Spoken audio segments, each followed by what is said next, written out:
Tai sveiki visi, labas vakaras, kas prisijungėt šiandien į mūsų webinarą. Jau nebe pirmą ir tikėkime ne paskutinį webinarą apie studijas užsienyje. Tai šiandien webinare dalyvauju aš, Vytautas, Kastu koordinatorius, ir į pagalbą pasikvietėm du studentus, kurie studijuoja Nyderlanduose ir Belgijoje. Tai iš Nyderlandų atvyko Karina ir iš Belgijos Darius. Tai Karina, gal trumpai tada prisistatyk. Taip, sveiki visi. Papasakosiu šiandien šiek tiek labiau apie studiją savo. Dabar tai iš tikrųjų esu Vilniuje, ne Nyderlanduose, bet pasikalbėsim. Liuks, smagu girdėti. Ir Dariau, ar esi, nes buvo kažkokių problemų prisijungiant?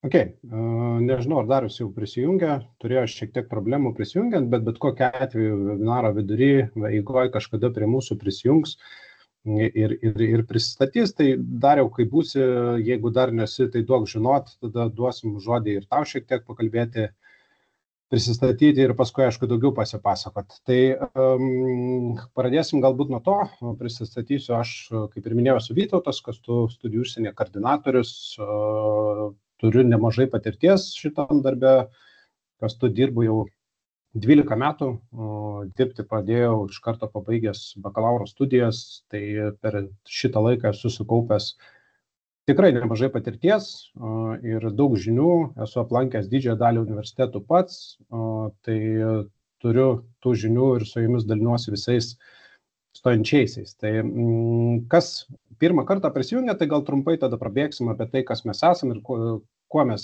gyvenam, kas mes dirbam. Tai esam Castor International organizacija, kuri dirba su studijomis užsienyje. Turim jau 18 metų darbinės patirties, 18 metų jau dirbam ir padedam studentams iš Lietuvos išvykti studijuoti į užsienį. Šiuo metu turim 44 universitetus, su kuriais mes dirbam. Esam padėję per šitą laiką jau bene 8000 studentų išvežti. Reiškia, esam padėję apie 8000 studentų sėkmingai įstoti ir pradėti studijas ir didžiąją dalį jų jau pabaigti tas studijas užsienio universitetuose.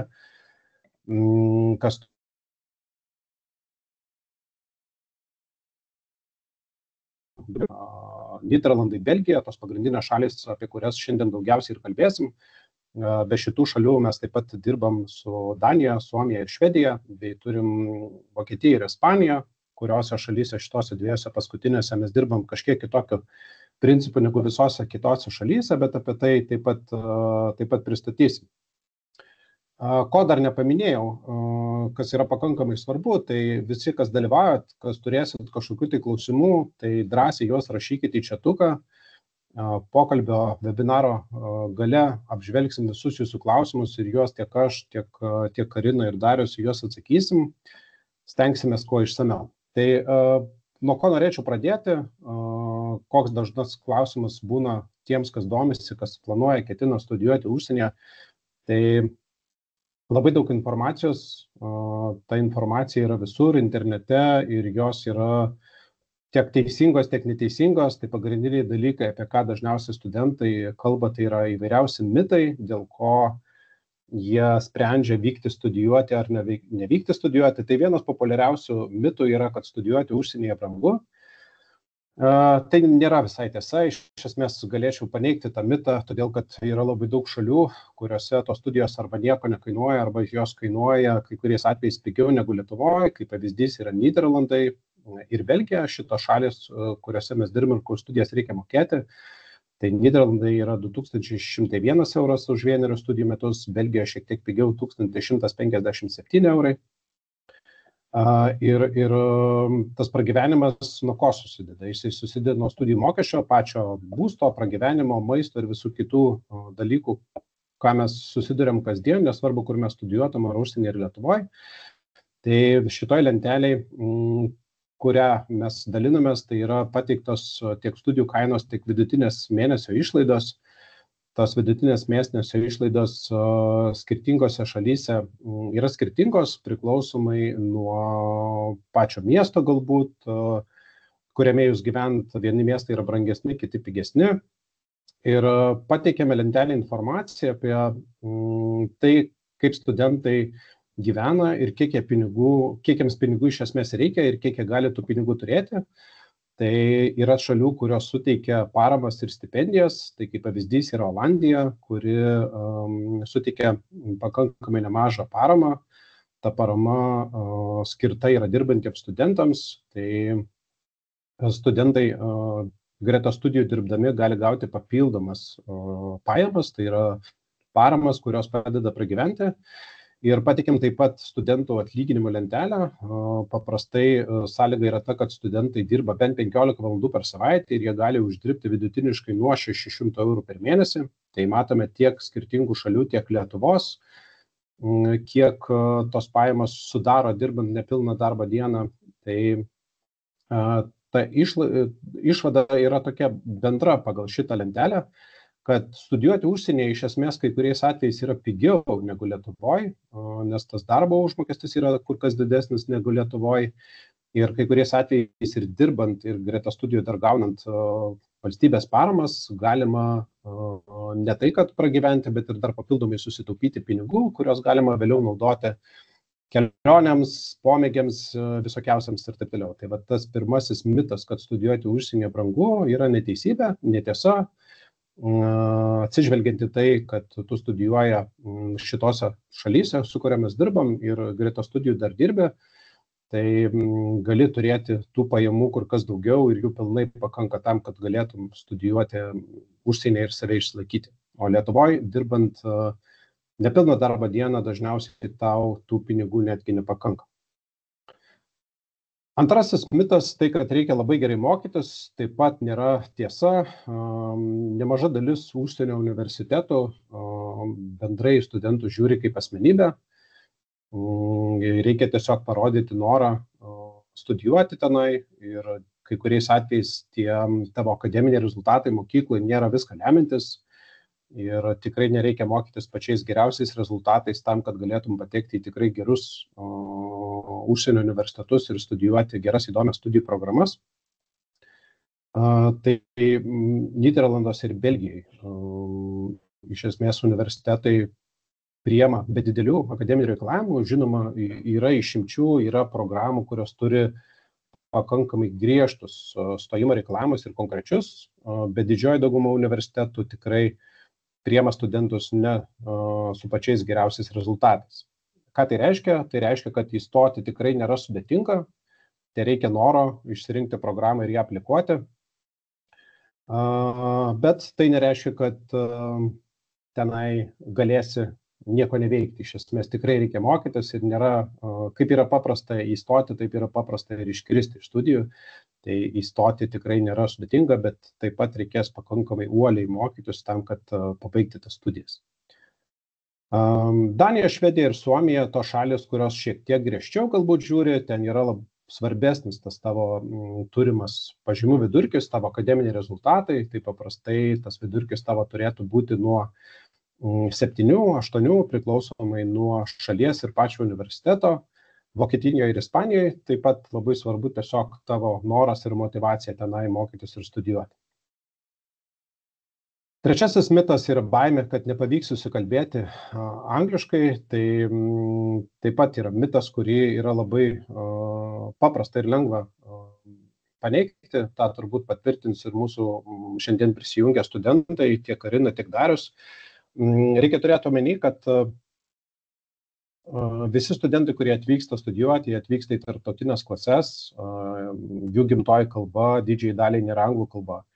Ir dėstytojai taip pat, didžioji dalis dėstytojų, jų nėra gimtoji kalba anglų kalba, tai yra antroji arba trečioji kalba, kurie moka. Ir tas informacijos perteikimas, studijos dėstomi dalykai yra pateikiami kur kas paprastesnė, suprantamesnė kalba. – Taip, toliau judam prie Nyderlandų, tai yra šalis, apie kurią kalbėsiu tiek aš, tiek Karina. Tai šalis, kur už studijas, kaip ir minėjau, reikia mokėti. Studijų kaina yra 2101 euras per metus. Čia yra šių metų studijų kaina, jinai kiekvienais metais šiek tiek kinta. Mano minėta parama taip pat, kuri skiriama studentams, kurie greta studijų dirba. Reikia turėti oficialų darbą, dirbti bent 8 valandas per savaitę ir gali pretenduoti ir gauti bent kelias paramas.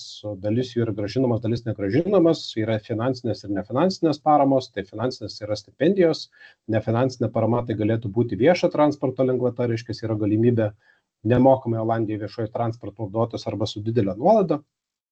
Olandijoje mes dirbam su universitetais, research universitetais ir taikomųjų mokslo universitetai. Pagrindinis skirtumas jų, kad studijų trukmė skiriasi, tai yra 3 metai research universitetuose ir paprastai 4 metai applied science universitetuose, kai kuriais atvejais yra fast trackas, reiškia, taip pat studijas galima pasibaigti per 3 metus. Ir research universitetuose studijos jos yra labiau akademinės, o taikomųjų mokslo universiteto jos labiau yra į praktiką orientuotos. Ir dabar, kadangi kalbam apie Nyderlandus, tai perleisiu žodį Karinai. Tai Karina, gali perimti žodį ir tiesiog skaidrės, kadangi šerinu aš, tai tiesiog sakyk, kada reikės perimti kitą skaidrę. Gerai, super.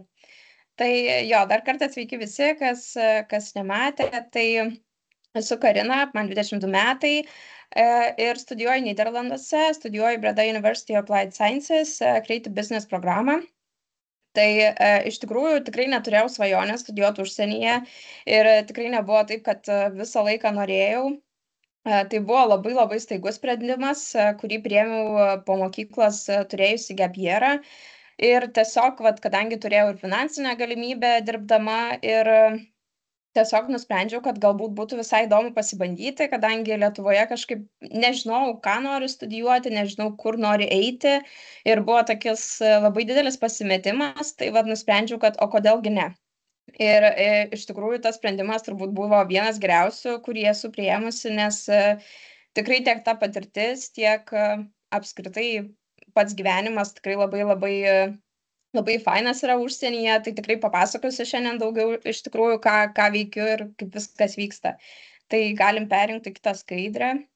Jo, tai kaip ir sakiau, studijuoju Breda University of Applied Sciences, tai Bredos mieste, Nyderlanduose, tai kad jeigu orientuoti šiek tiek, tai yra kažkur apie pusvalandis iki, gal net mažiau, iš tikrųjų apie 20 minučių iki Belgijos sienos, iki Rotterdamo po 20 minučių traukiniu, tai tokiuose pietuose labai, iš tikrųjų prie sienos. Nedidelis miestelis, labai jaukus studentų miestelis, pats universitetas nėra senas, bet jeigu neklystu, dabar įkurtas gal 77 metais.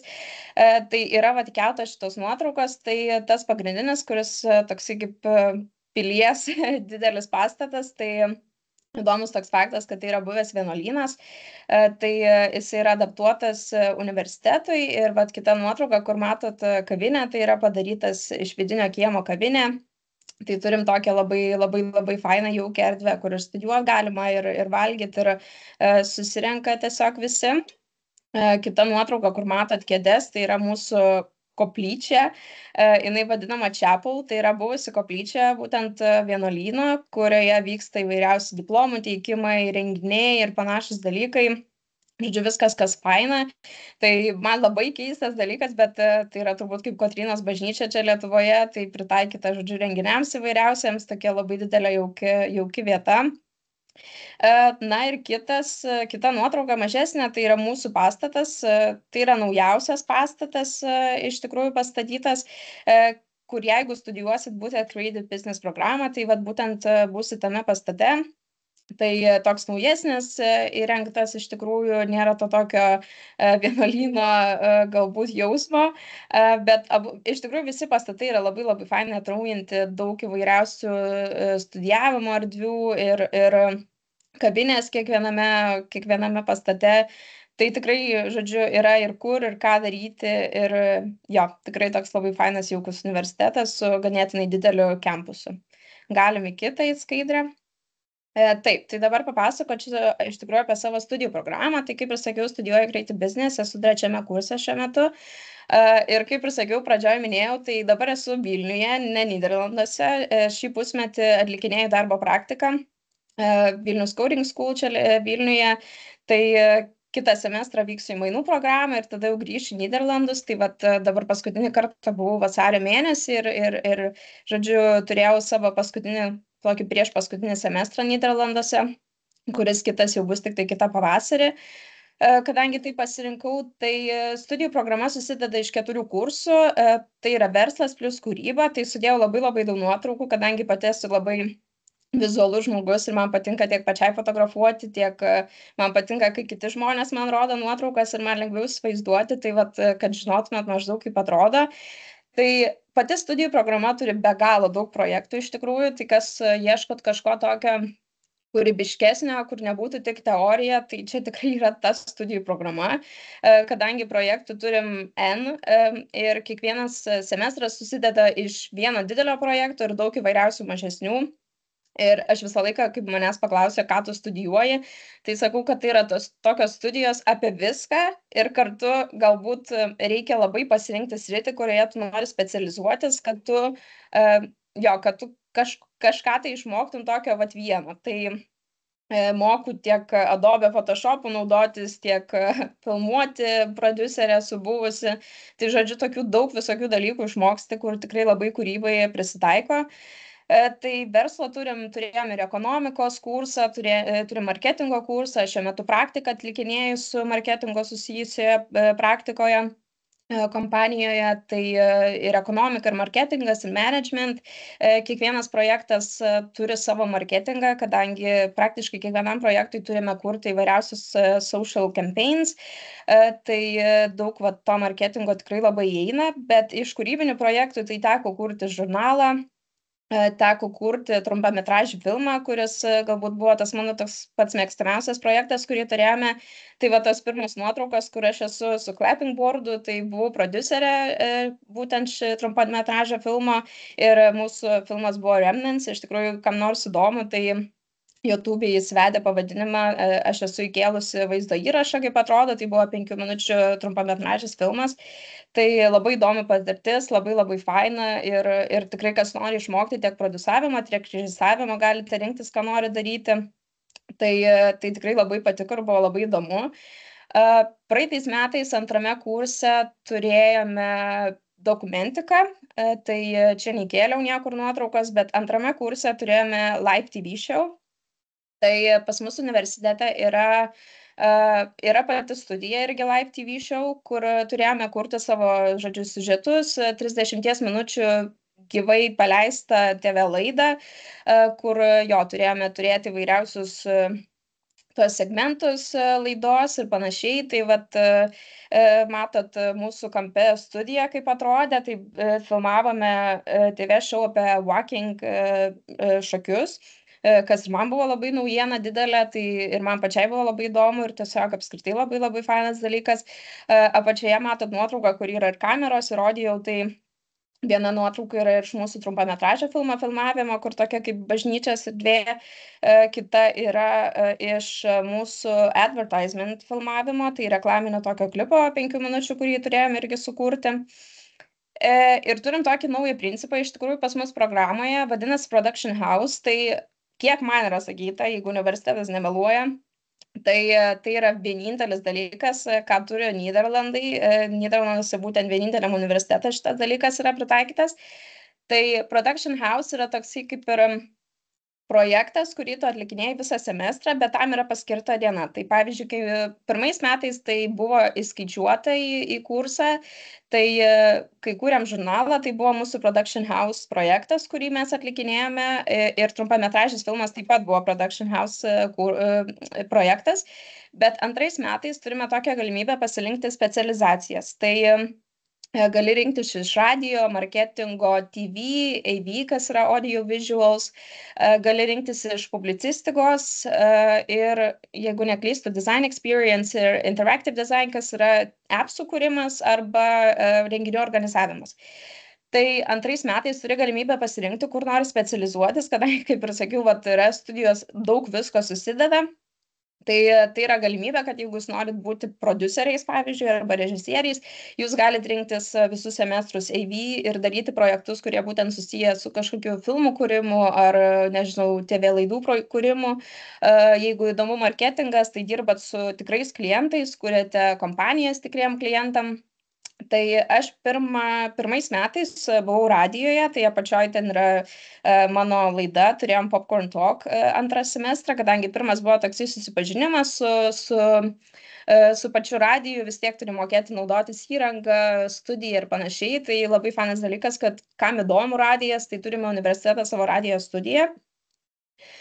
Tai va šitas buvo labai labai faina ir turėjom savo laidą, kur aptarinėjome filmus su savo co-host. Tai tikrai labai labai smagu buvo ir nežinau, kiek norėčiau į tai eiti, bet tiesiog labai patiko tai daryti ir galbūt nuspręsiu, kada nors išgirsit mano balsą radijoje, nežinau, bet tikrai buvo labai smagu pačiai ir labai tokio davė galbūt nebijojimo kalbėti ir tiesiog tokios vat praktikos labai fainos, tai vat irgi viršuje yra nuotrauka iš mūsų radijo studijos. Ir kitą semestrą, tai va dabartinė trečiam kurse, turėjau pasirinkti kitą sritį, neprivalėjau, bet tiesiog nusprendžiau, kad norėčiau pabandyti kažką naujo, tai pasirinkau marketingą. Tai tas butelis, kur matot Likerio, tai yra mūsų socialinė kompanija, kuriai kūrėm tikrai Likerio kompanijai Nyderlandų, The Jungens van Oudevest. Tai ta kompanija vėliau eigoj semestro toks labai linksmas dalykas buvo, kad jie laimėjo apdovanojimą už geriausią Likerio produsavimą Londone vykusiuose apdovanojimuose. Tai tikrai dirbi su dideliom kompanijom, tai buvo labai labai smagu tiek mums, tiek jiems.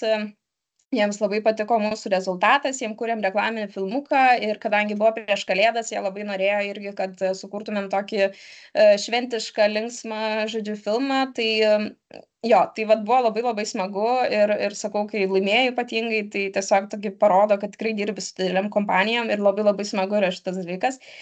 Tai dabar, kadangi atlikinėjau praktiką Lietuvoje, kitą semestrą vyksiu į mainų programą, tikiuosi, jeigu viskas tikrai pavyksta, tai yra labai fainas dalykas, kad nežinau, kiek dabar tai bus, kadangi jie keičia šiek tiek kurso visą programą, tačiau mūsų dar metai turėjo galimybę pasirinkti kursus ir pasiskirstyti taip, kaip mes juos norim, tai vienintelis semestras, kuris yra nustatytas, tai paskutinis capstone semestras.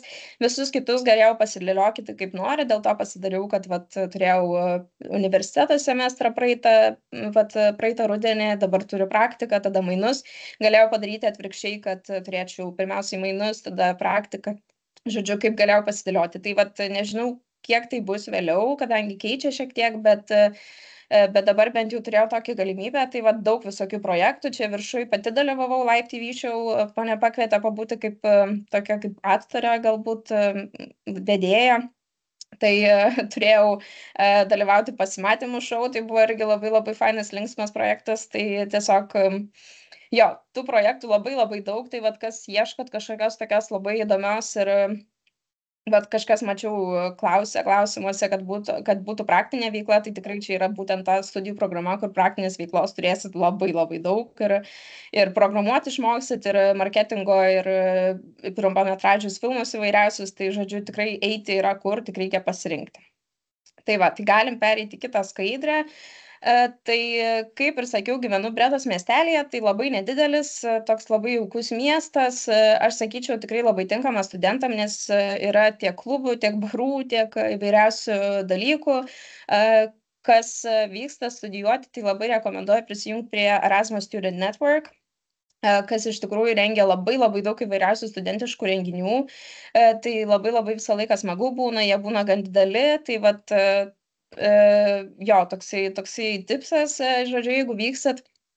O šiaip tai pats miestas, kadangi jis yra pietuose, tai yra vienas iš kelių tik tai miestų, kurie rengia kasmetinį karnavalą. Tai šiais metais, jeigu aš neklystu, tai buvo ten pradžioje vasario. Tai karnavalas pagal idėją tai yra katalikiškas toksai dalykas, kuris yra švenčiamas prieš Pelenų trečiadienį. Tai jie, žodžiu, tokią savaitę laiko paskiria linksminimuisi, žodžiu, būna įvairiausi persirenginėjimai. Tai va čia pačioje yra nuotraukos, kur jie apsirengia kostiumais įvairiausiais, eina į miestą. Ir kadangi mūsų tai yra tai centras to karnavalo, nes, kaip ir sakiau, labai nedaugelį miestų vyksta, tai būna, nu, tiesiog, wow, tu pamatai, koks gyvas yra miestas po visos žiemos, nes žmonių būna beprotiškai daug susirenka ir vyksta koncertai vidury centro, vyksta įvairiausios šventės, tai būna gal savaitės laiko.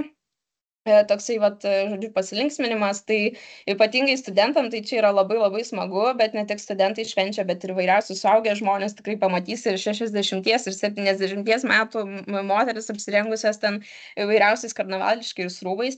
Tai visą laiką būna labai smagu šitas dalykas ir labai labai faina pamatyti. Tai vat sakau, kadangi yra mūsų centras, tai vat jeigu pasirinksit bredą, tai tikrai turėsit galimybę sudalyvauti vienoje didžiausių švenčių. Tai tikrai labai labai smagu, bet ir šiaip tų renginių tikrai būna. Turim Karaliaus dieną, kuri vyksta, jeigu dabar neklystu, birželio mėnesį, tai irgi tokį turim didžiausią festivalį vykstantį Nyderlanduose, būtent pas mus mieste, tai irgi susirenka beprotiškai daug žmonių. Tai vad sakau, pamatai iš tikrųjų, galbūt tai studijų vat semestrais pačiais, gal link pavasario pamatai tos studentus, kadangi nieks ten žiemą dažniausiai neina, nors iš tikrųjų Nyderlandai turbūt yra ta šalis, kur studentus pamatysi einant out visą laiką, ar tai būtų sausis, ar tai būtų liepa. Tai čia toks dalykas tiesiog jų kultūriškas, kad studentai labai mėgsta į barus eiti, į klubus ir panašiai.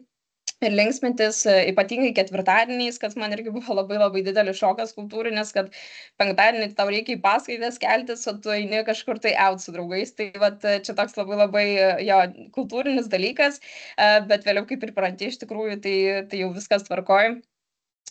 Bet jo, to studentiško gyvenimo tikrai yra ir mieste, ir sakau, ir klubų, ir įvairiausių barų, ir žodžiu, gali rasti viską, ką nori, tai tikrai labai linksma visą laiką būna, tai jo, kas prisijungsit, tai tikrai turėsit galimybę sudalyvauti, būti vienose didžiausių festivalių, karnavalų ir panašių dalykų.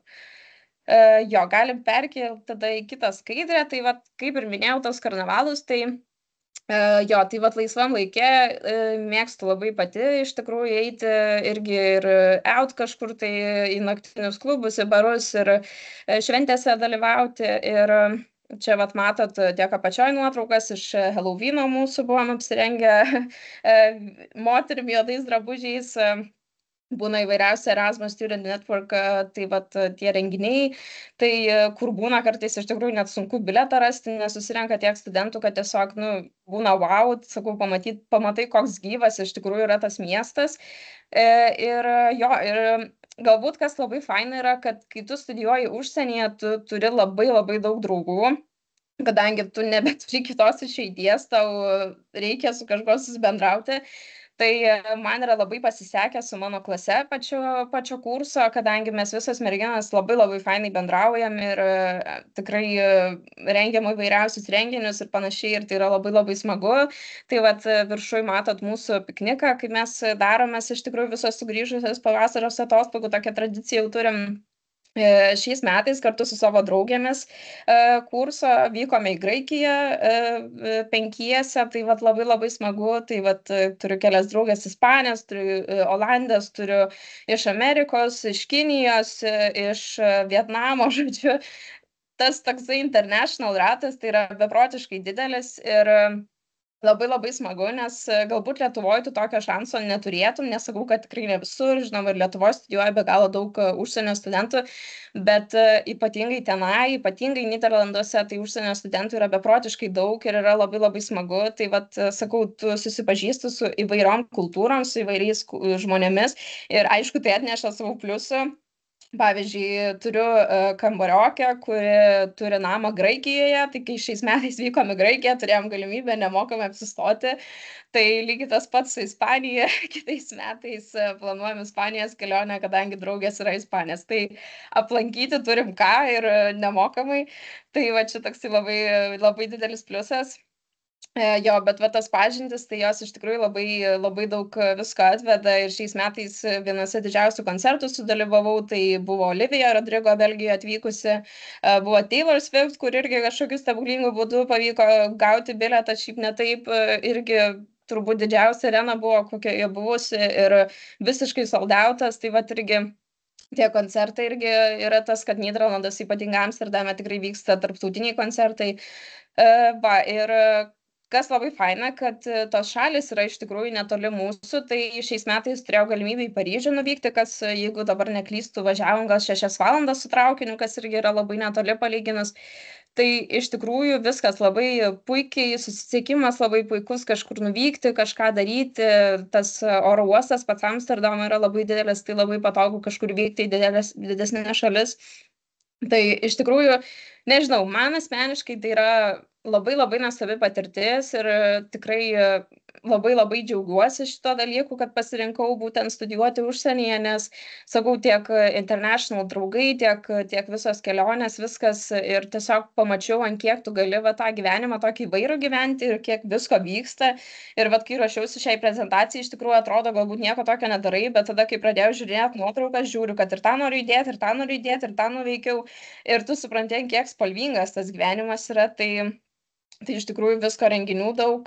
Čia yra dar viena nuotrauka, kur matot iš koncerto, tai mūsų universitetas buvo suorganizavęs GoA koncertą nemokamai, kadangi ukrainiečiams buvo, tai vat pačioj pradžioj buvo labai labai smagu ir labai netikėta, tai kas nežino jos iš Eurovizijos, tokią labai labai fainą dainą turėjo, tai vat tai žodžiu, visko daug vyksta, tai sakau, tik tai spėk visur dalyvauti, viską daryk ir ypatingai, jeigu esi tas žmogus, kuris, na, nesėdi namie, bet mėgsta įsitraukti vairiausias veiklas, tai tikrai bus beprotiškai daug ką veikti ir tas yra labai smagu.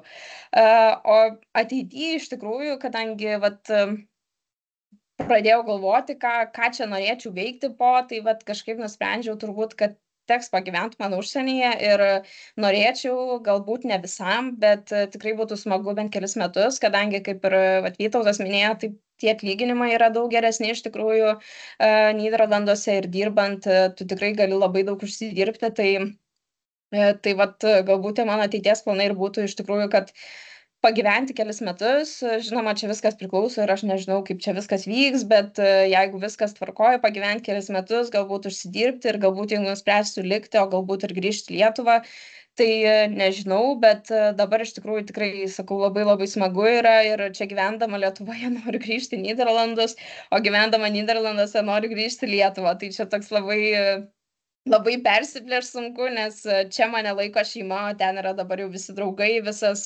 social gyvenimas, tai tiesiog labai toksai jo, labai labai didelė dilema, ką daryti ir ką veikti po studijų, tai reikės mąstyti, bet tikrai labai smagu ir jeigu kažkas svarstat ir galvojat, ar verta, tai tikrai verta, nes, sakau, jeigu nesate žmogus užsidaręs, tai bus ką veikti tikrai labai daug. Ir kitoj skaidrėj kėliau iš tikrųjų savo kontaktus, tai jeigu kam nors įdomu, galit per Instagramą parašyti, jeigu kažkas domintų ar kažkokių klausimų turėsit, kadangi žinau, kad ir man labai daug klausimų kilo prieš stojant, tai visą laiką asmeniškai kažkam parašyti yra labai smagu. Ir kadangi dabar atradau tokį naują dalyką kaip LinkedInas, tai kadangi dirbu ir labai daug ją naudojasi, tai irgi galim susikonektinti ir jo, labai labai smagu ir tikrai visiems rekomenduoju ir jeigu turit klausimų, tai drąsiai galite rašyti man. Tai ačiū labai. Gerai, ačiū Karina, tikrai labai išsamus pasakojimas, pačiam man irgi įdomu klausytis. Daugiausiai dirbam su pačiu stojimo proceso, kaip jau studentai gyvena po to, kai išvyksta tenai studijuoti, tai pabendraujam turbūt su nedidelė dalim, su kuriais palaikom tą kontaktą.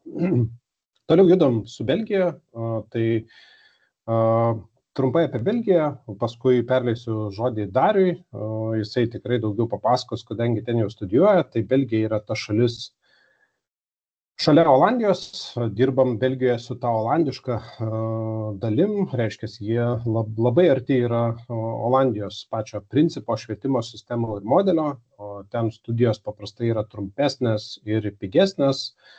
Mokslų kaina metams yra 1157 eurų už 1 metus ir trunka tos studijos 3 metus. Tai Dariau, ar esi prisijungęs? Jo, esu sveiki visi. Labas, Dariau. Tai va, tai pačioj pradžioje tavęs neturėjom, tai dabar galbūt trumpai prisistatyk apie save ir tada jau perėsim prie tavo skaitų. Nu, tai aš esu Darius, aš esu iš Plungės. Ten yra kitoje skaidrėje. Nu, da, aš esu Darius, man yra 19 metų, studijuoju Vivės University of Applied Sciences ir studijuoju Business Management Bachelor degree.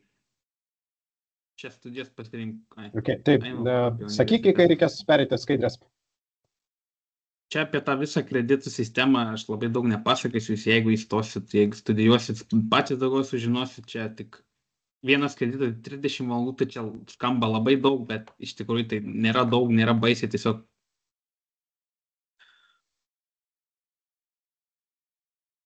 Nu, šias studijas pasirinkau labiausiai, nes maniau, jog čia studijos yra, na, ta prasme, pačios studijos daug daugiau nei Lietuvoje, bent jau aš taip maniau. Ir pagal kas, kai esu, taip ir atrodo, nes, tarkim, visi dėstytojai turi savo verslus ir tie verslai labai dideli.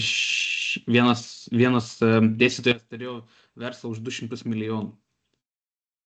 Tai jie nėra, kai mus moko daugiausiai, tai jie ir pavyzdžių iš realaus gyvenimo ir nėra, kad visą laiką skaito nuo skaidrių. Tai čia matot mokyklą. Čia yra tik vienas pastatas, tai tas business pastatas, bet tų pastatų yra nuo A iki Q raidės ir jie visi nėra labai maži pastatai, jie visi yra žiauriai dideli. Tada, va, ten rašo mokosi 2 užsienio kalbas, tai jeigu baigėt mokyklą, tarkim, anglų ir rusų kalbą, tai jums reikės vieną kalbą mokytis, aš baigiau tik vieną kalbą. Tai galėsit rinktis iš prancūzų, iš olandų, iš kinų, iš ispanų, iš rusų, nu, žiauriai daug kalbų. Galim įti kitą skaidrę. Pats gyvenimas Belgijoje, aš čia dar esu pusę metų, aš negalėsiu kaip Karina papasakoti tiek daug. Ir tas miestas Kortrikė yra labai mažas, jei kas žinot, kur Lietuvoje Plungės miestas yra, tai jis yra gal net mažesnis, sakyčiau. Šiaip pats miestas, susisiekimas su pačia Belgija, su Briuseliu, su Antverpu yra labai geras, nes yra traukinių stotis, yra tiesioginiai traukiniai, yra labai lengvas susisiekimas su Prancūzija, nes yra prie pat Prancūzijos sienos, su mašina yra 15 minučių iki Prancūzijos, iki Tortoing miestai, ten irgi visai gražu, bet jau Prancūzija. Mieste nėra labai daug ką veikti, ten yra kelios veiklos, tai bowlingas, kartingų yra, galime įti kitą skaidrį. Laisvalaikis, tai šiaip ketvirtadieniais, jeigu čia įstosi, tai jums net nereikės ieškoti, tarkim, nes yra visokių grupių, kuriumis tiesiog kviečia, būna kokie nors vakarėliai klubuose ir yra labai daug barų. Prie pačios mokyklos yra gal kokie 5 barai, kur ten galite eiti bet kada. Pačioj mokykloje dažnai būna visokie susibūrimai, ten mokinių kaip ir vos ne kaip klubai tokie. Tada yra dideli prekybos centrai, tai ir Kortrikė yra pačiam centre, o Ring Kortrikė jau peškom jau nelabai nueitumėt. Šiaip jeigu nesate tikrai uždaras žmogus, tai susirasit visada ką veikti. Žmonių yra labai, vienu pačioj mokykloje yra 20 000 studentų.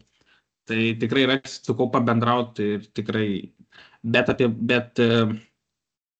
vieną tokį kaip patarimą duočiau, kad jeigu jums sunkiau sekasi anglų, jeigu jums sunkiau sekasi anglų kalba, tai tikrai labai gerai pagalvokit, ar jūs norite stoti į universitetą, kur kalba tik tai angliškai. Aišku, ta anglų kalba nėra kažkokia labai profesionali, nes kaip minėjo, kad kalbos mokytojų nėra pirmas, dažniausiai antras arba trečias, bet vis tiek, jeigu jūs negalite susikalbėti ar jūs nesuprantate, tai tikrai labai rimtai pagalvokit, nes yra daugybė žmonių, kurie įstoja ir galvoja, aš čia moku susikalbėti, bet nelabai moka. ir jiems yra žiauriai sunku, net patys mokytojai sako, nes tų studentų net išlaikymas pačių egzaminų yra žymiai mažesnis nei žmonių, kurie laisvai kalba anglų. Tai šitą tikrai pagalvokit labai, labai rimtai. Ir nepervertinkit savo anglų kalbos žinių. Galime įti kitą skaidrę. O ateityje po studijų tai planuoju dar padirbti čia metus ar 2, nes čia algų skirtumai pabaigus būtent šias studijas tarp Lietuvos ir čia yra labai dideli. Nes pabaigę šias studijas galėsit labai daug dirbti, nes daugybė skirtingų sričių, nes čia mokosi ir teisę, ir buhalteriją, ir patį verslą, marketingą, su kompiuteriu jūs išmokys viską dirbti. Tai visi Office skills, Excel.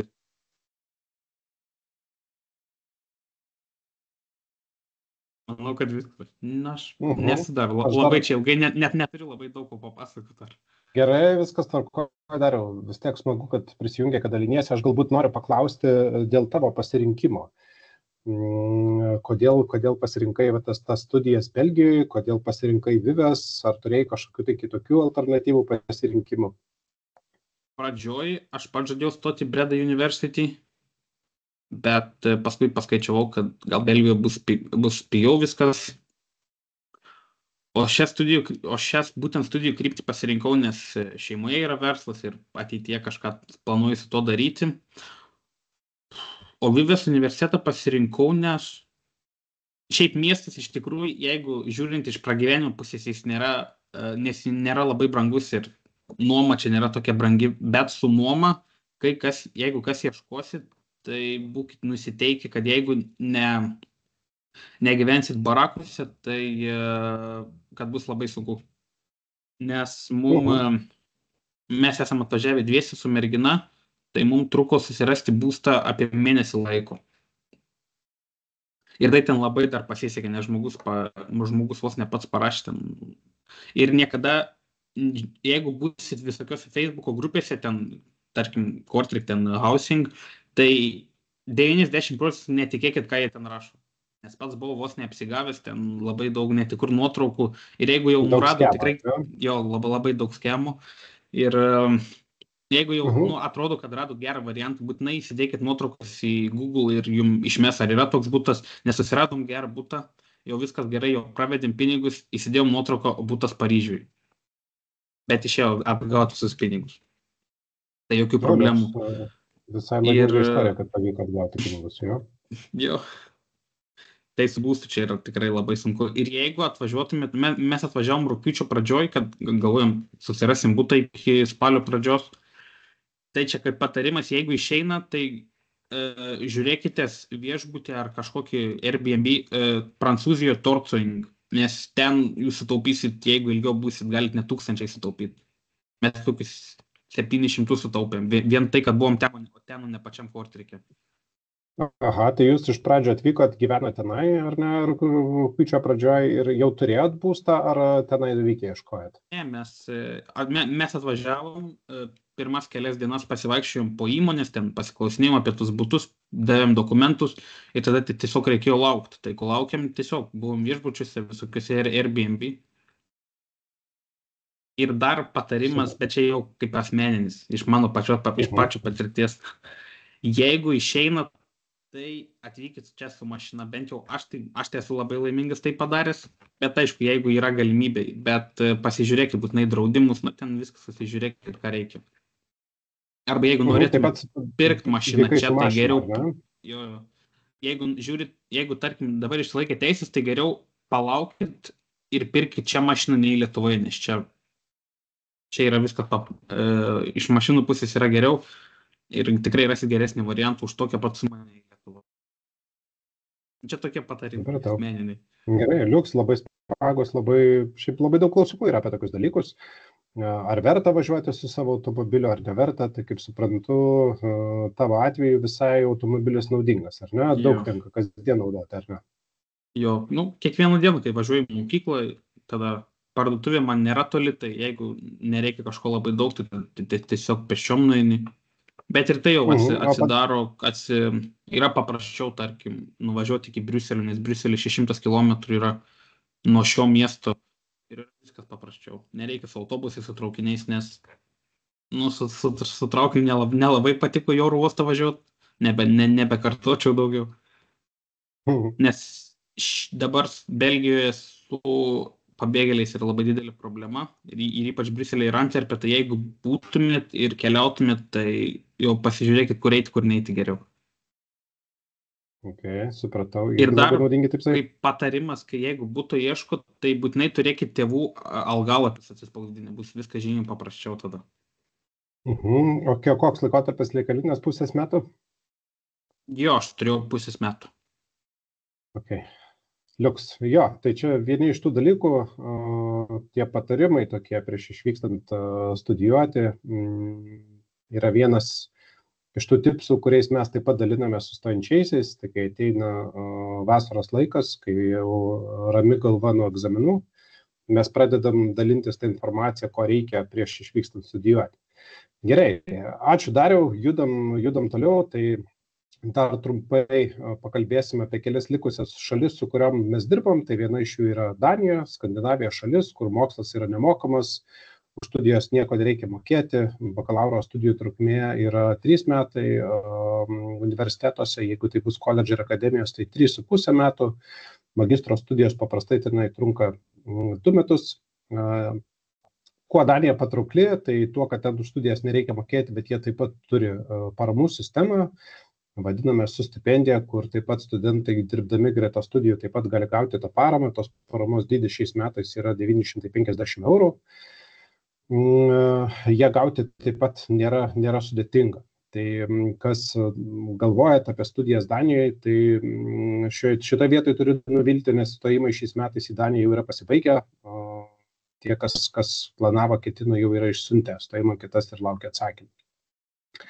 Dar 2 šalys, Suomija ir Švedija, taip pat Skandinavijos šalis, kur už studijas taip pat nieko nereikia mokėti. Taip pat šitos šalis turi paramų sistemas studentams. Tos paramos jos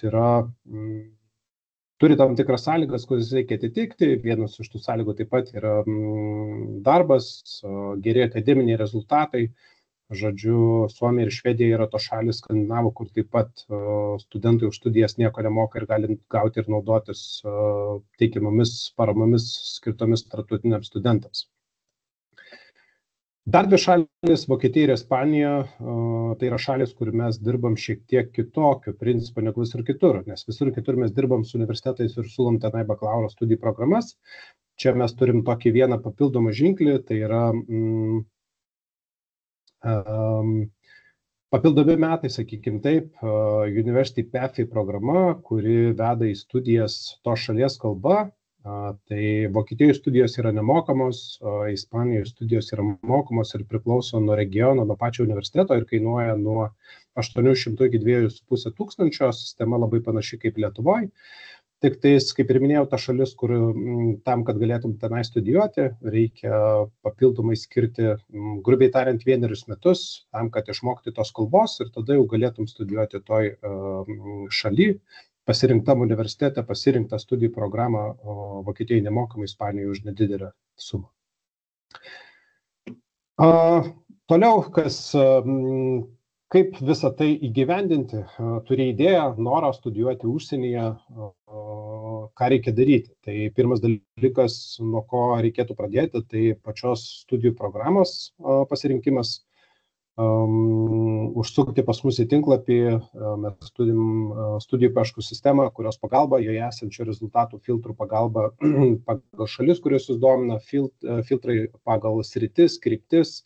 Jūs galite matyti, susigeneruoti tas studijų programas, kurias jūs domina, jas išsirinkti, tada užpildyti online stojimo anketą.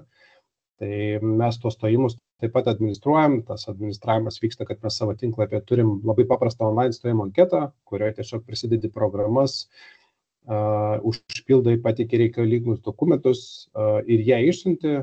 Trečias žingsnis yra anglų kalbos reikalavimai, tai reikia patvirtinti universitetams savo anglų kalbos žinias. Dažniausiai yra tarptautiniai anglų kalbos testai, bet didžioji dalis universitetų turi įvairiausias išimtis. Tai populiariausios išimtis yra turbūt Belgijoje ir Olandijoje, o užtenka išlaikyti valstybinį anglų kalbos egzaminą ir jį mokytis B2 lygiu, ir to dažnu atveju pakanka ir nereikia laikyti tarptautinio anglų kalbos testą. Išsirinkat programą, užsipildot stojimo anketą, pateikėt ją ir kas toliau. Toliau yra laukiamas universiteto atsakymas, tai tas laikotarpis, kada tos atsakymus pateikia, taip grubiai preliminariai pateiktas yra balandį ir liepą, paprastai yra kur kas greičiau, priklauso nuo to, kada jūs išsiunčiat stojimo anketas. Tai stojimai prasideda nuo spalio mėnesio, reiškia, nuo praėjusių metų spalio mėnesio jau pradėjo stoti tie, kas nori pradėti studijas šių metų rugsėjį, ir ta dalis, kurie stojimo anketas siuntė iki naujų metų arba šiek tiek po naujų metų, jau turi atsakymus ir žino, ar turi studijų vietą ar ne. Ir tada jie pradeda ruoštis toms studijoms. Tai tas pasiruošimas iš esmės, apie ką kalbėjo Darius, tai yra būstas, kas yra labai svarbu. To būsto reikia pradėti ieškoti pakankamai anksti. Jis užtrunka. Dariaus atveju tikrai buvo pakankamai sėkmingas laiko tarpas, 1 mėnesis, per kurį pavyko susirasti. Tai turėkite omeny ir nebijokit, kad tos būsto paieškos jos paprastai užtrunka, ir užtrunka netgi ilgiau negu 1 mėnesį, 2 ir 3, priklausomai nuo miesto, nuo universiteto, nuo regiono, kur jūs to ieškote.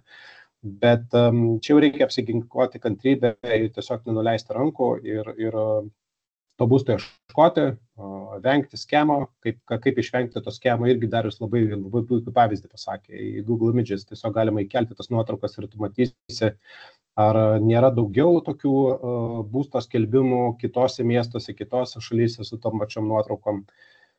Patys universitetai labai daug padeda šito klausimu, suteikia informaciją, kur ir kaip ieškoti, tipsus pateikia. Tai tiesiog reikia pakankamai nemažai to darbo įdėti. Kodėl kastu, kodėl stoti per mūsų organizaciją? Tai jau pradžioje kalbėjom, kad mes esam organizacija, kuri dirba su studijomis užsienyje ir dirbame tik su studijomis užsienyje. Tai yra pagrindinė ir vienintelė mūsų veikla iš esmės. Tiek konsultuojam, tiek administruojam tą visą stojimo procesą. Tas stojimo procesas yra paprastas ir aiškus, tai yra online stojimo anketa, per kurią visa ta aplikacija vyksta. Didžiąją darbo dalį padarom mes, kastų koordinatoriai, tą techninę visą dalį. Patiems nereikia klaidžioti, ieškoti, žiūrėti, kur kokiam universitetui, kokią informaciją reikia pateikti, kada pateikti, kur ieškoti būsto. Žodžiu, mes esam tas vedlys, kuris padeda, lydi, konsultuoja, administruoja tą visą stojimo procesą. Garantuotas įstojimas, taip, mes esam pakankamai ilgą laiką dirbantys šitą darbą ir pakankamai gerai išmanom tos partnerius universitetus, su kuriais mes dirbam, žinom, ko jie tikisi, ko jie laukia, ko jiems reikia, kaip jiems reikia pateikti tai. Ir tą visą informaciją savo stojimo anketoje, tos visus dokumentus padedame pateikti taip, kad tas įstojimas būtų kiek įmanoma sėkmingesnis ir netoli 100%, turbūt didesnis tas įstojimo procentas yra negu 96%, paprastai studentams pavyksta įstoti ir dažniausiai atveju pavyksta įstoti į pirmą programą, į pirmą prioritetą, kurį jūs pasirinkat. Pigiausios paslaugos Lietuvoje, taip, tai yra tiesa, iš esmės mes tiek konsultacijas, tiek stojimo procesą administruojam nemokamai, kaip organizacija turim vienintelį mokestį, tai yra anketos įstojimo mokestis, jis yra 129 eurai ir jis mokamas tik tai tada ir tokia atveju, jeigu mūsų darbas būna sėkmingai atliktas. Tai reiškia, jeigu mes visą tavo stojimo procesą administruojam taip, kad tu gautum pasiūlymą studijuoti, tik tai tuo metu mes prašom susimokėti tą anketos įstojimo mokestį. Jokių kitokių papildomų mokesčių mes neturim. Iš esmės to priežastis yra ta, kad mes esam finansuojami ES institucijų. Tai didžiąją mūsų kaip organizacijos išlaidų dalį dengia ES finansuojamos institucijos. Ir pačiai pabaigai turbūt mūsų kontaktai, tai šiuo metu stojimo procesą administruoja aš Vytautas ir mano kolegė koordinatė Virginija. Tai jeigu kažkokių tai klausimų turit, elementariausių apie studijas užsienį, svarstot, nežinot, ką pasirinkti, kaip surinkti tos dokumentus, kur juos rasti, kaip pateikti viską, tai drąsiai kreipkitės bet kada į mane arba į Virginiją, galit paskambinti, parašyti mailą nurodytais kontaktais arba užsiregistruoti į nemokamas konsultacijas, tų konsultacijų gali turėti kiek tik tai norite. Tai va, tai ačiū dar kartelį visiems, gal dabar kaip pačioj pradžioje žadėjom, pabandysim perbėgti jūsų klausimus, jeigu matysim, kad tie klausimai galbūt kartojasi arba jos jau atsakėm, tai pabandysim glaustai trumpai viską apibėgti. Tai pradedu nuo pačios pradžios, tai ką labiau apsimoka laikyti, IELTS egzaminą ar CA. Sunku pasakyti, iš esmės ir vienas ir kitas yra priimami universiteto. Galbūt reikėtų pagalvoti, kuris tas testas artimesnis tau atrodo, kurį tu labiau norėtum laikyti. Populiariausias testas yra IELTS, jis yra labiausiai skirtas Europos rinkai, daugiausiai galima rasti jo kursų, labai daug kalbų kursų mokyklų siūlo konkrečiai parengiamuosius kursus šitam testui.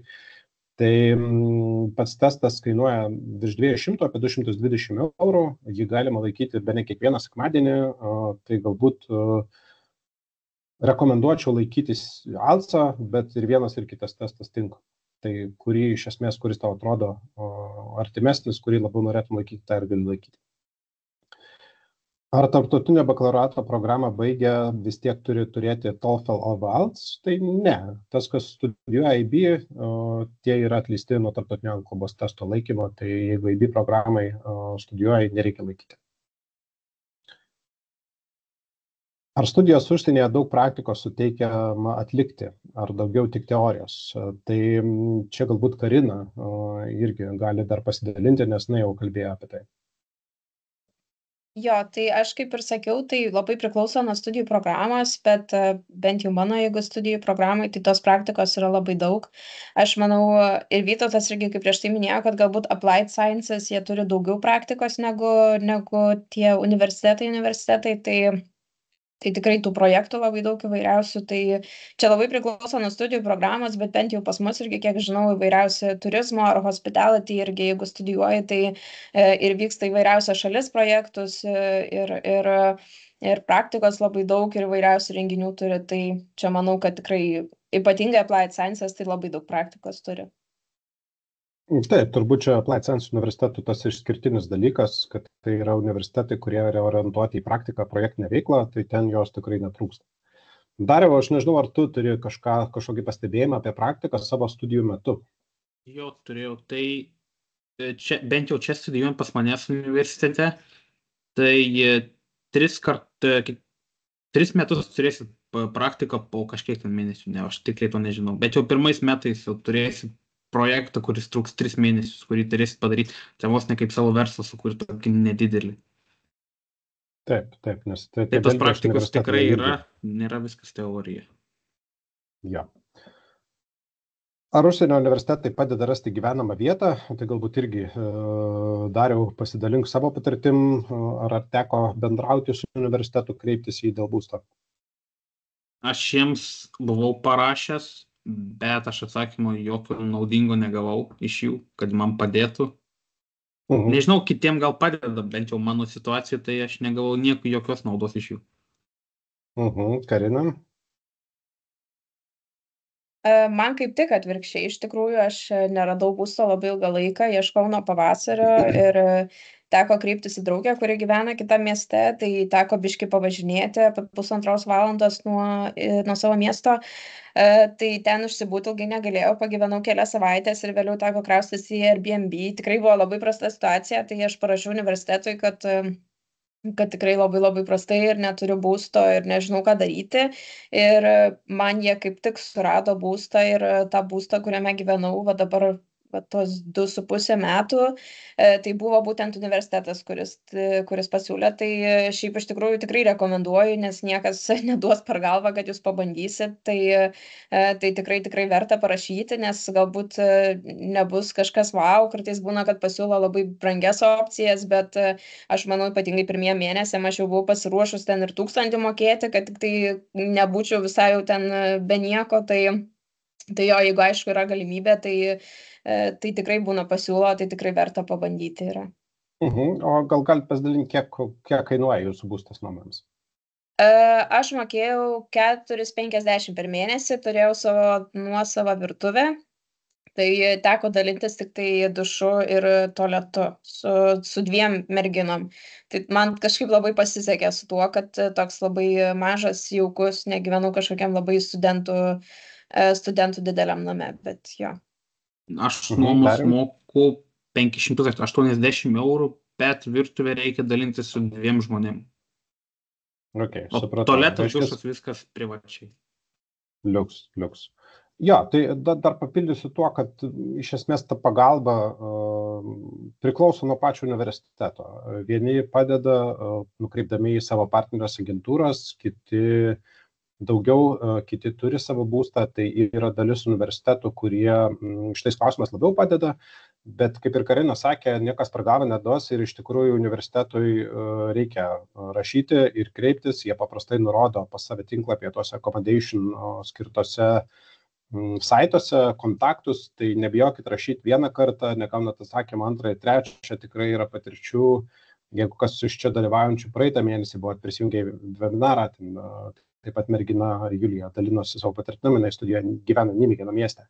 Ir universitetą tiesiog bombardavo kiekvieną savaitę laiškais, skambučiais ir jie tiesiog padėjo į tą būstą susirasti. Tai tikrai niekas per galvą neduos, nereikia būti ir bijoti, ir būti įkyriam, ir tikrai kreiptis, sakyti, kad yra tokia situacija, man tikrai labai reikia pagalbos, kreiptis, jeigu gaunat atsakymą kažkokiais linkais, po kokios savaitės, jeigu nepavyksta, toliau rašykit, toliau kreipkitės, tai žodžiu, klauskit, niekas jums už tai nieko nepadarys, būkit įkyrus, duokit žinoti apie save, kad turi tokią situaciją ir iš esmės universitetai nuo praėjusių metų yra įpareigoti studentams padėti, kur kas labiau negu būdavo anksčiau. Tai tikrai kreipkitės ir klauskit šito vietoje. Ar lengva surast būstą, man atrodo, jau atsakėm, pakankamai nelengva, reikia įdėti pastangų ir įvairiausiais kanalais per socmedijas, patį universitetą, ten esamus studentus bandyti ieškoti. Ar nebaisu važiuoti vienai į kitą šalį, ar lengva susirasti draugų? Tai čia turbūt Karina. Jau turbūt kalbėjai apie tai, bet dar trumpai.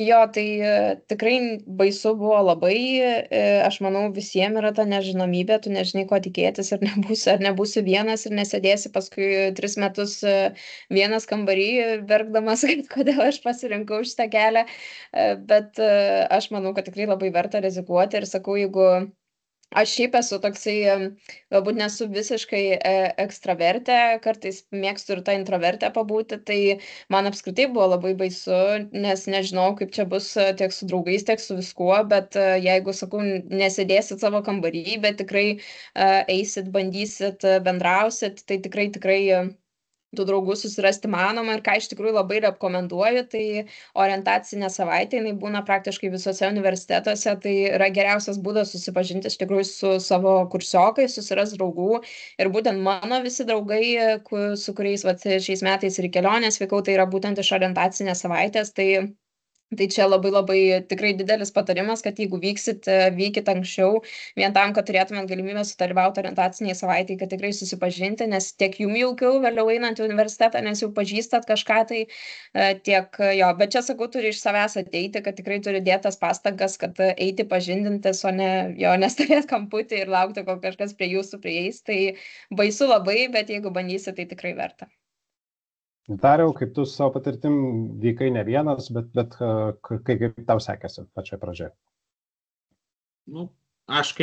Kaip aš niekada nebuvau vienas, aš negalėčiau atsakyti, kaip ten būna, kai esi vienas, bet šiaip, bent jau šiam universitete, tai buvo tokia kaip viena diena, kur viską aprodė, tai ten labai daug kas žmonių susibendravo, ten susipažįsti su vienais, su kitais ir kažkokios problemos tai tikrai nėra, nes ir pačioj klasėje visi daug kas bendrauja.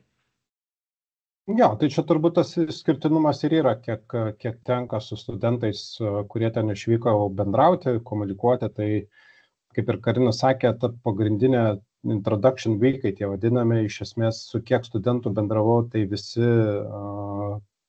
tą ir sako, kad per tą savaitę iš esmės tu susirandi tą pirminį būrį žmonių, su kuriais iš esmės tu paskui ir vėliau ir bendrauji. Ir kitas dalykas, turėkite omeny, kad ne jūs vienas atvykstat, visi, tai yra tokie patys kaip jūs, visi atvyksta ten iš skirtingų šalių, palieka savo artimą aplinką ir atvyksta į naują vietą, į naują šalį. Didžioji dauguma, aišku, yra ir olandų, belgų tų pačių tose programuose, bet didžioji dalis studentų, tai yra tarptautinės grupės, jie visi yra tokie patys, kurie atvyksta, jie nori bendrauti, ieško draugų, to santykio, kad nesijausti vienam, tai tikrai tų studentų yra, atvyksta į įvairiausių šalių, įvairiausių kultūrų, vieni daugiau, kiti mažiau bendraujantis, bet visą laiką atsiranda tokių, kurie sutraukia, pritraukia, nori bendrauti. Tai jo, visą laiką reikia norėti bendrauti ir tikrai nebus sudėtinga. Kurio šalyje daugiausiai yra pasirinkimų norint studijuoti sveikatos mokslus, tai bendrai apie sveikatos studijų programas, kas yra susijęs su medicina, tai per daug tokių programų mes neturim pasiūlyti. Daugiausiai medicinos studijų programų yra nacionalinė kalba kiekvienoje šalyje. Galbūt tas pasirinkimas būtų didžiausias Olandijoje, ten turim fizioterapijos, Suomijoje slaugos studijų programų, galbūt su sportu, su biotechnologijom tokių programų, tai galbūt sakyčiau Olandijoje ir Suomijoje tokių programų būtų daugiausia. Ar įmanoma įstoti į užsienio universitetą, jei neišlaikai matematikos egzamino? Taip, tas matematikos egzaminas nėra toks svarbus užsienio universitetuose kaip čia Lietuvoje. Lietuvoje jis yra vienas iš pagrindinių ir be jo daug kelių yra užrišta. Reiškia, daug programų tu negali įstoti nemokamas studijas, negali įstoti į universitetą, užsienį taip nėra. Yra labai daug programų, kur matematikos disciplina neturi įtakos visiškai. Tai tam, kad jeigu tie pavyksta išlaikyti matematikos egzaminą, tikrai neužsidaro keliai, tikrai tų programų yra daug ir pasirinkimas yra didelis. Galbūt matematikos disciplina yra svarbesnė tiem, kas stoja į ekonomikos ar finansų studijų programas, bet ir tai ne visais atvejais. Kai kuriais atvejais užtenka tiesiog tos disciplinos mokytis iki paskutinių metų ir turėti ją, kai kuriais atvejais reikalingas tada jau tas egzaminas, bet apibendrinant, matematikos egzaminas tikrai nėra pats svarbiausias, galbūt anglų kalbos egzaminas būtų daug svarbesnis, stojant pavyzdžiui Olandijoje arba Belgijoje, kai jo gali įrodyti savo anglų kalbos žinias, bet jį taip pat reikia tiesiog išlaikyti. Ar gautas diplomas kitoje šalyje taip pat naudingas Lietuvoje? Taip, tas diplomas tarptautinėje aplinkoje studijuojant yra vieninga vertinimo kriterijų sistema, tai yra ECTS kreditai. Tiek Lietuvoje, tiek užsienį, tiek visur kitur šitie diplomai ir ta sistema yra vienoda. Yra nacionalinė sistema ir tarptautinė ECTS kreditų sistema. Čia, žinau, galbūt Karina ar Darius kažkokių tai įžvalgų turi šitą klausimą. Aš tai gal tik tai galiu pasakyti, kad bent jau dabar, pavyzdžiui, irgi kas labai buvo faina, kad kai ieškojausi praktikos Lietuvoje, tai į tą, kad aš apskritai studijuoju Olandijoje, tai jam buvo labai labai didelis surprizas ir aš čia, kai atėjau iš karto susipažinti su visais, tai visiems buvo toksai, tu studijuoji Olandijoje, tu čia dabar į Lietuvą atvykai ir aš manau, kad galbūt į tave šiek tiek kitaip net žiūri, nes tu įgauni tos kultūrinės patirties, kai tu studijuoji užsienį, iš karto reiškia, kad tu anglų kalbą moki. Tai aš manau, kad tikrai žiūri į tave šiek tiek kitaip ir šiek tiek galbūt labiau patyręs, sakau, kultūriškai šiek tiek kitaip į tave žiūri, tai jom toksai labai būna wow faktorius, tai aš manau, kad tikrai labai praverčia ir tiesiog labai smagu ir manau įmonėm ypatingai tai tikrai labai kai vėliau darbintis reikėtų, tai tikrai labai daug reikš tai, kad jūs užsienį studijavot, nes ir praktikos įgavot ir užsienio kalbą išmokot, tai manau labai naudinga. Taip, ypatingai, kad tų įmonių organizacijų tarptautinių labai daug, jų atsiranda ir Lietuvoje, ir jų yra labai daug visose šalyse, ypatingai tokia kaip Olandija ir Belgija. Kaip užsienio šalyse su sporto universitetos? Ar yra universiteto komandos, krepšinio, gal sportuojant gaunamų papildomų bonusų? Nežinau, ar turit kažkokį tai komentarą. Karina, Dariau, ar teko kažką girdėti, susidurti su to? Aš asmeniškai, bent jau pas mus universitete, tai nėra kažkokio tokio sporto. Vienintelis dalykas, kas susijęs su sportu, tai kiekvienais metais vyksta Sportfestas. Tai būna įvairiausios komandinės veiklos, tai toks gan didelis universiteto renginys, bet kad kažkokią komandą turėtų, kaip matote, Amerikoje, kur žaidžia sokerį ar futbolą ar kažką, tai tokio dėja, bet neturim. Pas mane tai kiek aš žinau, kad yra tik ten sporto salė, baseinas, man atrodo, yra, o kažkokių bonusų ar dar kažko tai nieko nėra. Mokykla net pati yra tą paminėjus, kad jeigu tu sportuoji, jiems net nerūpi. Jo, tai papildysiu, kad iš esmės labai priklauso nuo universiteto ir galbūt tas pasirinkimas ir požiūris į sportą yra didesnis tuose universitetuose, kurie turi studijų programų susijusių sporto. Tai Olandija yra Hanze ir Haga. Ten yra sporto programos ir tenai tų benefitų galbūt yra daugiau, bet iš esmės tam, kad tu turėtum kažkokių tai bonusų, benefitų turi būti profesionalus atletas. Dalyvauti profesionaliuose, atstovauti Lietuvą, jeigu tu tiesiog taip labiau mėgėjiškai sportuoji, tų benefitų nėra.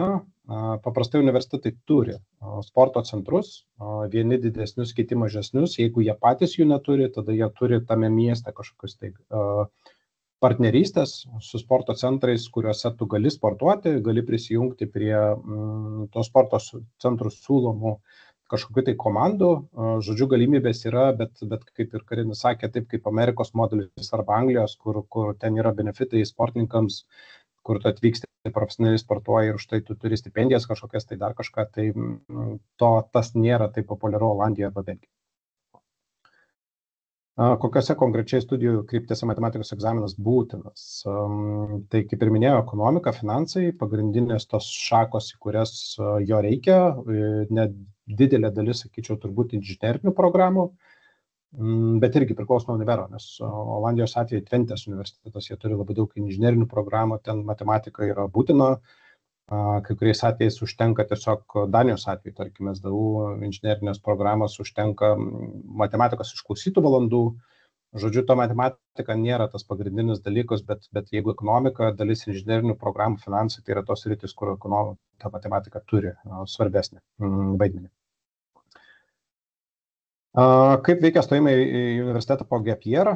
Ar reikia laikyti naujus egzaminus? Ar atsižvelgia į 12 klasės vidurkį? Tai iš esmės niekas nesikeičia, tu stoji taip pat kaip ir visi, galbūt tu stoji ne su pažymių išrašu, būdamas 12 klasėje, stoji jau su brandos atestatu. Karina, tu stoji po gap year, ar ne? Jo, ar buvo kažkokie tai skirtumai? Ne, niekas nesikeičia, lygiai taip pat pateikėt visus dokumentus ir aš šiaip biškai atsakant į praeitą klausimą, čia dėl matematikos matau labai visiems yra tas klausimas, tai aš asmeniškai nelaikiau matematikos egzamino Lietuvoje, kadangi man labai prastai sekėsi su formulėm, tai atsisakiau, kai turėjau galimybės tiek fizikos, tiek chemijos ir matematikos mokiausi B lygiu. Tai jie tikrai, bent jau mano programai, tai jiem buvo visiškai nesvarbu, ar aš laikiau matematikos egzaminą ar ne, tai vat, aš tikrai, manau, priklauso nuo studijų programos, bet tikrai matot, kad galima įstoti ir be matematikos egzamino, kas iš tikrųjų man galbūt ir buvo ta pagrindinė priežastis, dėl ko aš nusprendžiau užsienį būtent važiuoti, nes tiesiog supratau, kad man šiek tiek Lietuvoje užsidaro duris dėl matematikos egzamino ir arba teks labai daug mokėti, arba apskritai labai sunku bus kažkur įstoti, tai čia irgi buvo viena iš tokių pagrindinių priežasčių, kodėl aš būtent nusprendžiau užsienį studijuoti, tai tikrai dėl matematikos egzamino, tai kas labai pergyvena, tai galit nebijoti, nes tikrai dažniausiai ten nežiūri į šitą dalyką. Taip. Girdėjau, kad norint stoti į užsienį reikia 11 klasės pažymių metinio vidurkio, ar tikrai būtent 11 ar 12. Tai paprastai reikia pateikti 11 metinius ir 12 klasės pirmo semestro vidurkius. Tai dažniausiai atveju prašo praėjusių metų ir recent, tai yra dabartinių, bet irgi priklauso nuo to, kada siunčiu tą stojimo anketą. Tie, kas šiais metais, pavyzdžiui, aplikavo, pradėjo stojimo anketą siųsti nuo spalio mėnesio, lapkritį, tai jie pateikė tik tais 11 metinius ir didžiai dalį universitetų to pakanka. Bet jeigu jau turi 12 klasės pirmą semestrą, tada reikia pateikti 11 metinius ir 12 pirmą semestrą. Kaip nepasinerti į liūdesio ir vienišumo jausmą pasilgstant tėvų arba namų, tai turbūt Karina daug papasako apie tai, apie linksmybės gyvenimą, bendravimą, komunikavimą, tai čia turbūt irgi galbūt tas pagrindinis dalykas, kad reikia bendrauti. Taip, tu artimų ir šeimos tu ilgiesi, daug metų gyvenai vienaip ir viskas pasikeitė kardinaliai, išvykai į kitą šalį. Bet tas pagrindinis turbūt patarimas, ką ir Karina minėjo, Darius turbūt paantrins, kad reikia bendrauti, nebijoti. Kitas dalykas, skrydžiai yra dažni, pigus gana šiais laikais, grįžti gali praktiškai bet kada. Kada, kaip ir kur reikia teikti paraišką norint studijuoti užsienyje, tai jau minėjau, stojimas vyksta per mus, mes turime online stojimo sistemą, anketą, tai tiesiog reikia prisiregistruoti pas mus tinklapyje, sukurti savo paskyrą, pasirinkti programas, užpildyti anketą ir ją išsiųsti, kada priklauso nuo to, į kurią šalį stojate ir kokie yra terminai. Tai šiuo metu Danijos terminai jau pasibaigė, Suomijoje, Švedijoje dar yra programai, kurias galima stoti, didžioji dalis jau pasibaigė, bet yra programų dalis, kur kitos savaitės vidurio dar galima pateikti, o Olandijoje ir Belgijoje dar galima stojimo anketas siųsti iki balandžio 1 dienos ir didžioji dalis programų dar priims stojimo anketas ir vėliau. Kaip praktikoje pavyksta suderinti darbą ir studijas, kokioje šalyje, ar daug sunkumų? Karina, ar tu turi ko pasidalinti, ar tu turi darbo ir studijų derinimą? Jo, aš dirbau beveik 2 metus tokiame pramogų centre pas mus mieste, ten apie 15 minučių nuo centro. Tai galiu pasakyti, kad man asmeniškai buvo gan sunku susirasti darbą, kadangi turi labai ieškoti ir man visi sakė, kad labai lengva, nieko čia nueini į vieną parduotuvę iš karto tave priims.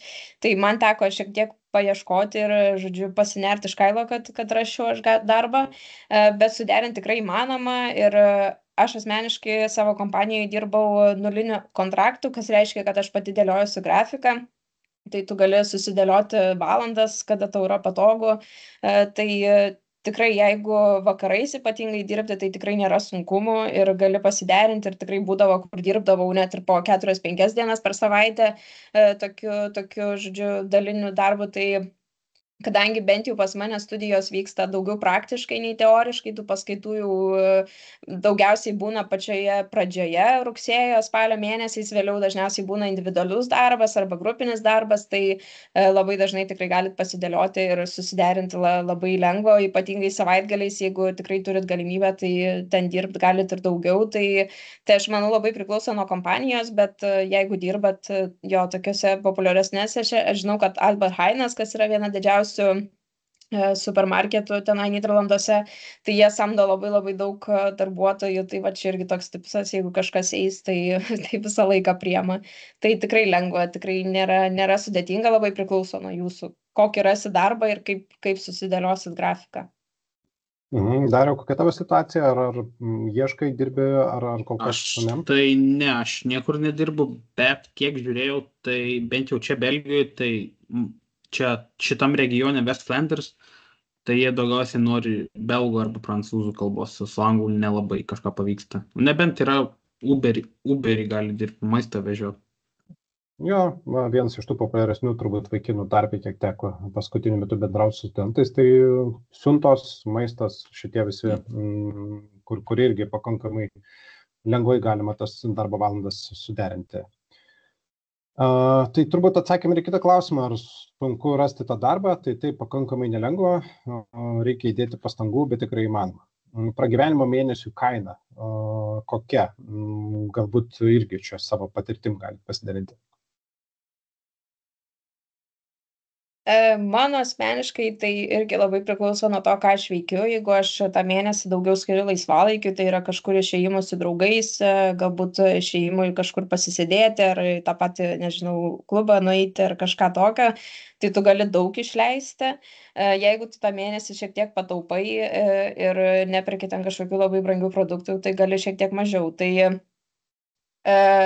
pačioj pradžioj tikrai labai taupydavau, bet vėliau, kai pradėjau dirbti ir gaunu studentų finansavimą, tai tikrai, ne tai, kad neturiu galimybės, bet tiesiog galiu sau leisti kažkur daugiau išeiti ir kažką paveikti. Tai turbūt, jeigu viskuo skaičiuojant tiek universiteto, kadangi moku mėnesinį mokestį universitetui, ne iš karto visą sumą, tai tiek universiteto sudėjus nuomą ir panašiai, tai aš manau, su maistu su visko gaunasi gal koks 1000. Bet čia sakau, čia labai priklauso nuo to, ką jūs pirksit. Jeigu jūs kiekvieną dieną valgysit lašišą, avokadus ir eisit valgyti restoranus, tai jums gali būti ir 1500, bet Bet jeigu tikrai karts nuo karto nueisit kažkur, tai valgysit paprasčiau, tai tikrai galite ir iki 1000 išsiversti, galbūt net ir pigiau, 800, priklausomai kokį būstą rasit. Tai jo, čia labai individualus dalykas, aš manau, ir sakau, aš kadangi mėgstanti esu ir tikrai žinau, kad galiu savo karts nuo karto leisti kažkur išeiti, tai man tikrai nebėra gaila ir nebetaupau taip stipriai, bet jeigu neturėsit galimybės, tai aš manau, tikrai galite išsiversti ir daug pigiau. Dariau?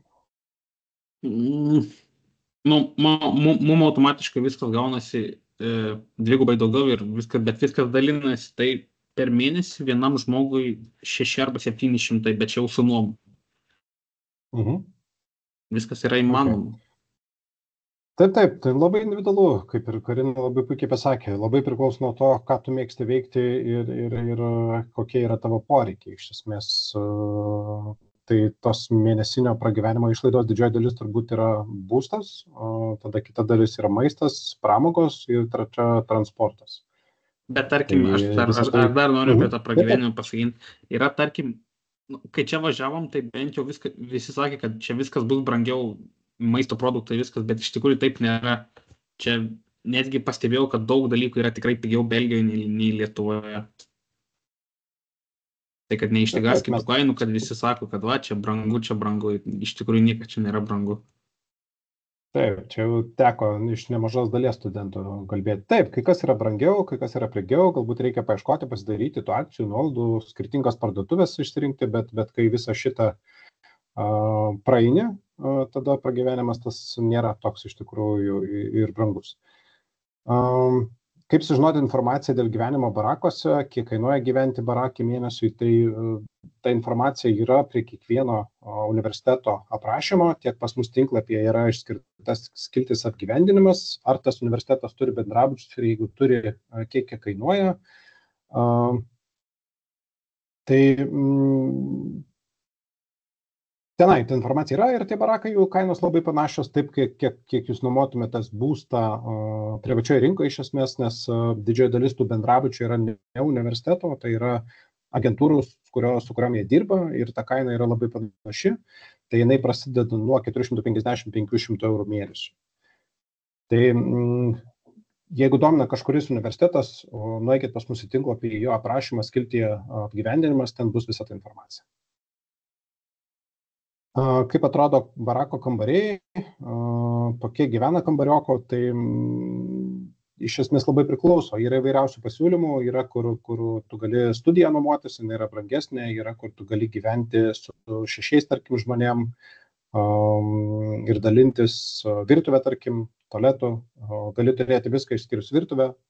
Žodžiu, yra daug įvairiausių tų bendrabučių, tie bendrabučiai atrodo kaip paprastai būstai, tikrai ne kaip mūsų Vilniaus universiteto Kamčiatka ar visi kiti, tai yra geresnio lygio, aukštesnio lygio bendrabučiai. Kokias pamokas pasirinkti 11 klasę ir kokie egzaminai reikalingi stojant į Creative Business programą, Karina? Tai aš galiu tik pasakyti iš savo asmeninės patirties, ką aš turėjau, tai kaip ir sakiau, neturėjau jokių tiksliųjų mokslų, tai nei fizikos, nei chemijos, kadangi iš karto atsisakiau. Turėjau istoriją A lygių, kadangi patiko ir nusprendžiau mokytis, turėjau biologiją pasiėmusi B lygių, nes irgi tiesiog įdomu buvo, tai lietuvių, anglų, aš manau, tie tokie pagrindiniai, tai sakau, matematiką mokiausi B lygių. Tai man atrodo, iš tikrųjų, jie taip nežiūri, jeigu nuoširdžiai, aš manau, čia Lietuvoje galbūt jie labiau kreipia dėmesį į tai, kokius tu egzaminus laikai. Ten jiem yra svarbiausia, kad jie mato, kad tu moki anglų kalbą ir tiek, ir nestoji ten su trejetais, dvejetais, tai aš manau, čia turbūt svarbiausias yra, iš tikrųjų, aš kažkaip abejoju, kad jie labai žiūrėjo, ar aš ten istoriją mokiausi, ar aš mokiausi, nežinau, biologiją lygių, tai aš nežinau, gal čia Vytautas gali pasakyti šitą dalyką labiau, bet man asmeniškai atrodo, kad jie taip labai nežiūri į tokius dalykus, kol tu turi anglų kalbą. Taip, tai yra viena iš tų programų, kuri neturi išskirtinio akademinio reikalavimo, pasakyčiau taip, jiems per didelio skirtumo nėra, kokius dalykus ir disciplinas tu pasirinkęs studijuoti ir jiems nėra svarbu, kokius egzaminus tu laikysi ir kaip jas išlaikysi. Tai yra viena iš tų programų, kuri yra plati, apie daug sričių, su galimybė pasirinkti siauresnę sritį per specializacijas. Tai, žodžiu, tai yra programa, kuri duoda visą informaciją nuo pagrindų. Tai tokiams programoms daugiausiai paprastai nereikalingi jokios išskirtinės disciplinos, kaip pavyzdys ten mokytis būtinai matematiką, tai kaip ir Karina sako, anglų kalba ir jos egzaminas yra pagrindinis turbūt dalykas. Ar norint stoti į mediciną reikia būtinai chemijos ar užtenka biologijos egzamino, tai medicinai paprastai reikia abiejų gamtamokslinių dalykų, bet, sakau, labai priklauso nuo programos. Didžioji dalis mūsų programų, kurias mes turim, nėra ta grynoji medicina, yra su medicinos susijęs studijų programos. Tai vyrauja chemija, biologija ir kai kur netgi galbūt ir fizika, jeigu tai yra labiau inžinerinė ta programa. Ar Ispanija yra studijų anglų kalba? Taip, tai yra šalis, kuri turi tų programų anglų kalba, bet modelis, kuriuo mes dirbam, čia jis yra kitoks, kaip ir minėjau, tos University PFE programos, priežasčių yra daug, kodėl mes nedirbam. Viena iš tų priežasčių galbūt yra ta, kiek teko analizuoti šitą rinką, tai yra ta šalis, kuri deklaruoja programas anglų kalba, bet ta programa nebūtinai bus anglų kalba. Yra tokių patirčių, kad nuvyksti studijuoti angliškai, bet pasirodo, kad dalis kursų yra ispanų kalba arba tik pirmi metai anglų kalba. Tai, žodžiu, bent jau kol kas, šiuo metu mes dirbam tik tai su University PFE programomis, vykimas tenai, išmokimas ispanų kalbos ir tada studijos ispanų kalba. Ir galbūt vienas iš paskutinių klausimų skirtas Karinai ir Dariui, kokia paskaitų trukmė, kada prasideda ir baigėsi. Dariu, Karina. Tai gerai, aš tada galiu pradėti. Tai gerai. Aš, kaip ir sakiau, turbūt daugiausiai paskaitų turim pirmaisiais mėnesiais semestro, tai yra rugsėjį ir spalį, vėliau tos paskaitos po truputį mažėja ir kadangi projektai dažniausiai jie būna grupiniai, pirmais metais turėjome egzaminus, tai paskaitų buvo daugiau, antrais metais egzaminai tokie kaip variantų egzaminai, jie išsiema ir bent jau pas mus lieka egzamininiai dalykai, tai yra prezentacijos, tu turi pristatyti savo projektą, tai toks ir yra egzaminas. Tai tada daugiau lieka grupinio darbo ir tu mažiau turi vaikščioti į paskaitas. Tai aš sakyčiau, jeigu rugsėjo mėnesį, tai būna kartais ir nuo 9 iki 5 turi pasėdėti ir tas paskaitos tikrai būna taip ganėtinai intensyviai arba tiesiog pradžioje semestro, kol tu įsivažiuoji ir kol jie viską paaiškina. O vėliau tai dažnai būna, kad ten turi kokią vieną, dvi paskaitas per savaitę ir, žodžiu, kelios valandos ir viskas, kartais būna tikrai tuščios dienos visiškai, bet kadangi, sakau, bent jau pas mus programoje turime tą production house, tai ta diena yra visą laiką nustatyta, jinai ir tik tai keičiasi metais, tai pirmus metus berods turėjome trečiadieniais, paskui turėjome antradieniais, šiais metais turėjome ketvirtadieniais, tai ta diena jinai visą laiką nustatyta, tai būtent tą dieną tu dirbi nuo 9 iki 5 universitete savo grupinį darbą. Ir atlikinėjai tos projektus kartu su savo grupe, tai jeigu kažkur išvažiuoti, ten turi kažką filmuoti, dar kažką, tai irgi įsiskaita dažniausiai tą laiką. Tai va toks pagrindinis, bet apart jo, tai būna kartais, kad iš viso nieko neturi visą savaitę, tai aš manau, gal čia labiausiai rugsėjo spalio mėnesį, kol įsivažiuoja, arba tiesiog semestro pradžioj, ten vasario kovo mėnesiais, o paskui tikrai būna labai retai tos paskaitos, tai dėl ko ir sakiau, kad tikrai su darbu lengva vėliau derinti, nes tikrai jų nebebūna tiek daug. Dariau, kokia tavo patirtis? Pirmą pusmetį tai daugiausiai pamokos būdavo pirmoji dienos daly, tarkim, nuo 9 iki 2 ar iki 1, o antrą pusmetį dažniausiai būna antroji dienos daly, tarkim, nuo 11 iki 5 arba nuo 11 iki 6. Supratau. Liuks, labai smagu girdėti, pačiam labai smagu buvo su Karina ir Darium pasikalbėti.